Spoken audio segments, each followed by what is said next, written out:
I have a question for you. Whose life did you save today? Whose life did you positively impact today?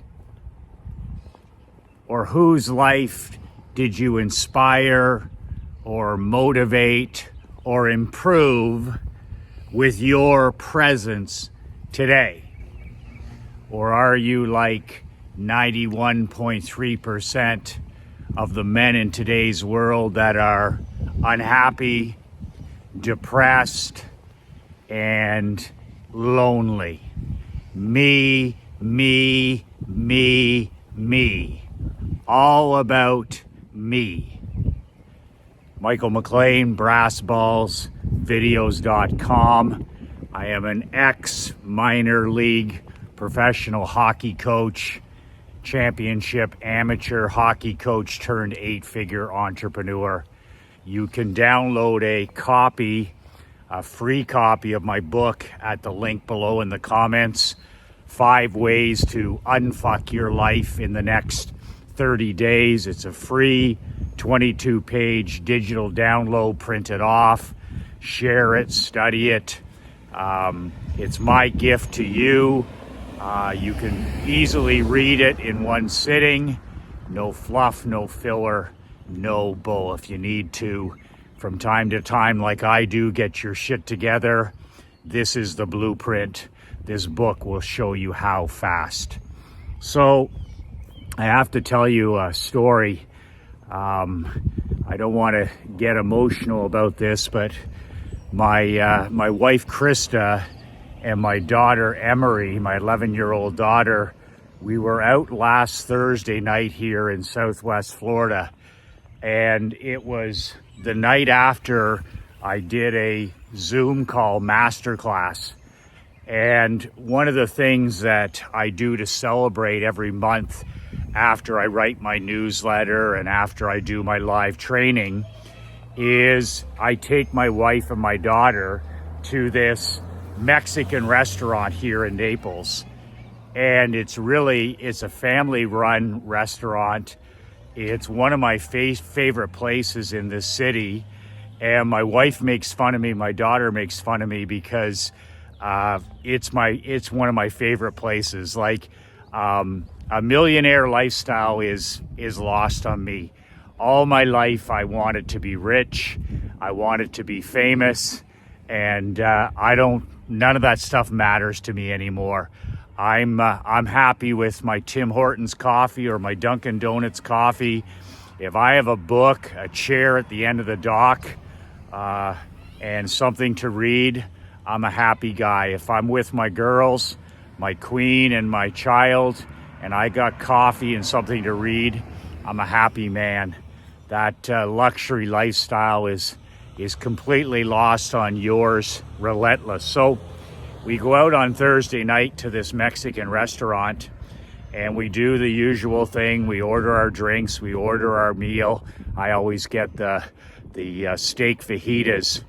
And we had this same waitress. I would say she's probably in her early 20s, really pleasant young girl. And she comes over and she takes our order for drinks. I get my unsweetened iced tea, which I love. And we sit down and we're just talking about family stuff and just having basically a family date night in celebration of the coming end of the month. And the girl brings our drinks back about 5 or 10 minutes later. And my daughter, Emery, she's 11 years old. And she is an incredible artist. I know that sounds, like I'm biased because I'm her father, but I'm telling you right now, she has inherited the gift from my mom, my 90-year young mom, and my daughter can sit down and draw a person, an animal, a building. It's incredible. And she takes weekly art classes. It's one of her passions. It's one of her obsessions. We'll see what she does with it. We encourage it, we support it, but man, And she doesn't get any of this from me or from my wife, Krista. She's always been a gifted sketcher with pencils, with pens, you name it. So she has this habit, Emery has this habit, when she goes into a restaurant, they always give her, for the 11 years now, they give her the child's menu, which is usually one of those blank placemats, right? The menu's on one side, so she always flipped it over. She's been doing this since she was like 2 years old. She flips over the placemat, and they always give crayons or something to the young kids. And for her entire life, she always drew something. She would just sit there and draw something for the waitress or the waiter. And this is how she would wait for her meal. She would just draw something. And through the years, the art has got better and more advanced. So she did this. She does this every time. She makes like an amazing drawing of a horse or amazing drawing of something. And then she gives it at the end of the meal to the waitress. And I mean, this is common. She just does this all the time. And we don't think anything of it. So the young girl brings our drinks to us. And she stops for a second and she hesitates. And she notices that Emery is drawing. She's starting to draw a horse on the placemat. And she says, I have the last drawing you did for me. And Krista and I and Emery, we looked up, we were shocked. We couldn't remember, what happened. And she goes, I just want to let you know that the last drawing you did for me a month ago is on my fridge in my apartment. And she continued and she said, I just want to let you know that I was really having a difficult day. I was really in a very bad spot in my life a month ago. And she said, I just wanted to let you know how much you making that drawing for me and giving it to me at the end of the meal, and how much that literally meant to me personally. And we were just stunned. And Emery had a big smile on her face. She said, well, she said, of course. She said, you're welcome. She says, that drawing, she said, completely turned around my day, my evening. She said, I cannot thank you enough for you doing that for me. She goes, you put my name on the drawing. You put your name with a heart on the drawing. It was a drawing of a horse. Emery gets the waitress's names always on their name tags. And if she doesn't, she listens to when they introduce themselves and she gets the proper spelling. So when they bring the bill at the end, and these are hardworking people, waiters and waitresses and bartenders. The hospitality industry is a tough go. We all know that. These are salt of the earth people. And she just said, she goes, man, she said, when you handed that to me with the bill, she said, I took that home and I looked at it and I put it on the counter, I put it on my desk, and now it's on the fridge. You have no idea how many times I look at that drawing, that sketch that you made for me, and how it makes me smile. So it's interesting because as parents, we're constantly telling Emery that the secret to living is giving. When it comes to all of this unhappiness and all of this entitlement and all of this depression and anxiety and mental health and loneliness and all the darkness that we're surrounded in, and it's pushed down our throats by the toxic media and anti-social media and news and politics, we keep saying to our daughter, the secret to living is giving. The secret to living is giving. And I had a quote put up on my daughter's bedroom here in our new home in Naples a year ago. And it says on her bedroom wall, it's an anonymous quote, and it says, "Be the light in somebody's darkness." Be the light, like a beacon of light, in somebody else's darkness. So if somebody's struggling in any way, shape, or form, you can be the light in that person's day. And I preach this, I live this myself. Like, I'm always cognizant, I'm always aware of my energy. So there's two types of men in this world. There's energy givers and there's energy vampires. And you're one of the two.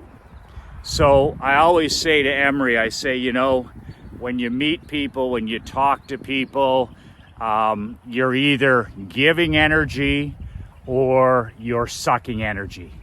When you walk into a room, you're either instilling energy, filling the room with positive energy, or you're sucking the life out of the room. You're either a vampire or you're a giver. So we focus on getting her to always think about other people. And when she does these stencils and these drawings, we're always so proud at the end because she tucks them in with the check. And man, like the impact that has on somebody that's working hard, they're having a tough day. You know, tipping well is one thing, but when you have a person, a random stranger, a little girl, you know, create something from her heart and put your name on it and sign it and give it to you. I mean, that's the power of personalization. You know this, like when you get a handwritten thank you card, or that's the stuff that impacts people in their lives. Not just money, not just, you know, all this dehumanization we're going through, texting and emailing, and we don't talk to people anymore. So it's amazing how something that you do, as little as smiling at a person, holding a door. I used to talk to my mastermind members about this last year all the time, where, you know, I always check my energy when I walk into Dunkin' Donuts. I always check my energy when I walk into an office or a church. I check my energy before I shoot one of these videos, because of the impact that you can have on a person. You can literally give energy, or you can literally suck the life out of a room. And these people, this, you know, 91.3% of men that say they're lonely, they're unhappy, they're depressed, they just suck the living life out of any room they walk into, including their kitchen or their home. And it's all the energy is focused on them. Poor me, this didn't happen. They're victims, not victors. They're cupcakes, not champions. And even their language, you know, poor me, and all the economy, and, you know, artificial stupidity is going to take my job, and just whining, crying, complaining, excuse making, just being little bitches. And I just am so proud when my daughter focuses on serving other people. She started her dog walking company here, and the first thing I said 3 years ago, before she handed out her first flyer, who can you serve through this company? Not just walking dogs, but who can you serve? Same thing with anything I do in business now. The very first question that I ask, and I have to answer before I start anything, is, when I'm doing this, who can I serve at the same time? So it just shows you, you know, that waitress story, that you never know the impact you can have on another human being. And it goes both ways. It can be positive and it can be negative. And it's interesting because I read a book a couple of years ago on marriage, and they talked about the secret to a great marriage, besides dating your queen, is small things often. That's a writer downer. Small things often. And small things often are exactly what my daughter did. When she does a sketch while she's waiting for her meal, she puts the person's name on the sketch, she signs it, she dates it, and she surprises them when the check comes. Handwritten thank you cards, small things often. A text, a thank you text of gratitude to somebody, reaching out to somebody you haven't heard from in a while or you need to speak to. Better yet, picking up the phone and calling, somebody that needs to hear your voice today. Small things often. Leaving post-it notes or a note in for your wife or your kids to discover. I do that all the time, and I'll put a post-it note in Emery's book or on her kitchen chair. And when my wife wakes up some mornings, I'll have a post-it note or a little note somewhere, and each time it'll be something gratitude. Thank you for leading our family. Thank you for organizing us, whatever it is. Small things often. And that goes back to complete strangers. Like, I have a rule. Sam Walton, the founder of Walmart, had that 10-foot rule that I use. Anybody comes within, 10 feet of me, 15 feet of me, I don't care where I am, whether I'm in the coffee shop or I'm in a restaurant or I'm on a street, on Wall Street in New York, it ain't gonna change. I smile and I say hello to everybody. No exceptions. I don't care whether they're looking, they're on their phone. I smile and I say hello. And when I walk into Dunkin' Donuts or Tim Hortons every morning, I hold the door for other people, I smile, and I always get my coffee, and I make sure that I'm giving energy and leave the girls a nice tip. Talk to anybody that's in there that needs to, a visit or a kind word. Random acts of kindness, in most cases, it's just effort. You don't have to do anything special with money. It's just like random acts of kindness are just what my daughter's doing with those drawings. She did one the other night, by the way. We have another favorite fish and chip place here in Naples. And my daughter has this incredible relationship with the waitress there. And it's because of the fact that, Emery has, every time we go there, once a month, she leaves a drawing for her. And because we're heading back to Canada, it was amazing. On Friday night or Saturday night, whatever night we were there, Emery had a drawing with the bill and left it for this girl named Kelly. And she came over and she gave my daughter the biggest hug. She gave all of us a big hug. She had tears in her eyes. And that's just random acts of kindness. Whether it's a drawing or holding a door or complimenting somebody or sending somebody a note or picking up the phone and speaking to somebody that needs to hear your voice. Random acts of kindness. And when you do those types of things, you stop focusing on yourself. You stop focusing on your own problems, your first world problems. And all of a sudden, your heart, you start having an attitude of gratitude. You start having an attitude of gratitude, and all of a sudden, happiness and peace of mind re-enter your life. All of a sudden, you're magnetic to abundance and opportunity. It all starts with that random acts of kindness and giving attitude. So I wanted to share that story with you of a little girl and her drawing and what it meant to this waitress. And man, we were really stunned. We were just, and I said to Emery, and we said, that was probably a serious situation there, and that girl was feeling lost. She was feeling alone. She was feeling down on her luck for whatever reason. And oh boy, tell me that little things often don't matter. That when you never know when somebody's watching, you never know when somebody's making a bid for a connection. That's another thing that marriage book taught me, is bids for connection. When your wife enters a room and you're staring down at your phone or you're watching TV and you've lost that bid for connection. And it's just amazing what you can do with just genuine random acts of kindness, giving somebody your seat on the train or the subway, smiling to people, genuinely asking them how they are, listening to people, asking questions, being curious, being generous with good service when it comes to tipping, all these kinds of things that bleed light into a dark world.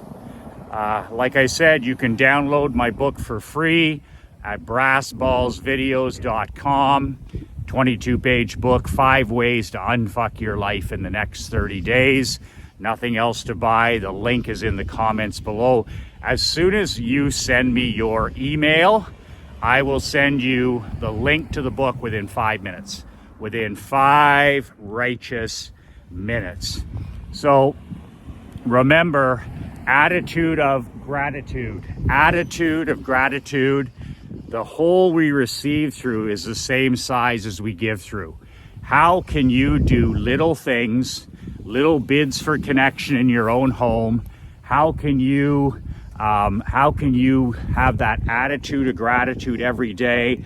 Small things often that make a difference with the people that you're connecting with every single day. How can you be an energy king? How can you be an energy giver? How can you inspire people, motivate people, and have a positive magnetic impact every place you go? 2 words that change my life, 2 words that'll change yours. Be relentless.